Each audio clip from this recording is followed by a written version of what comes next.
في الواقع كنا نتمنى أن نتبوأ صدارة المجموعة، وتحدثنا عن ذلك قبل بداية البرنامج بأن كان هنالك مفاجآت كثيرة في هذا المونديال، وهذا ما يميز كأس العالم هنا في قطر. نحن نعم تأهلنا إلى الدور التالي وكثاني المجموعة، ولكن هذا ما يميز كرة القدم، هذا هو جمال كرة القدم. أي منتخب من الممكن أن يتأهل، وهذا يجعلنا أن نلعب ونعمل أكثر بتواضع. شكرا جزيلا.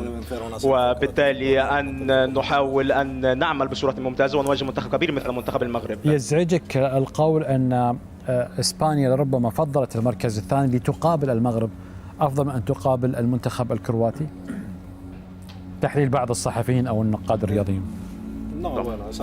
كلا، في الواقع أنا لا أرى ذلك أبدا.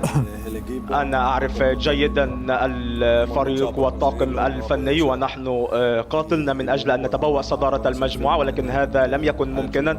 الآن سنواجه منتخبا قام بعمل كبير، المنتخب المغربي، وهو بلد شقيق بالنسبة لنا. نحن نحب بعضنا البعض. المنتخب المغربي، المغرب وإسبانيا، هنالك علاقة وطيدة بين البلدين، وبالتالي واحد من المنتخبين سيبقى خارج البطولة، وبالطبع آمل أن يتأهل المنتخب الإسباني. هذه هي أمنيتي.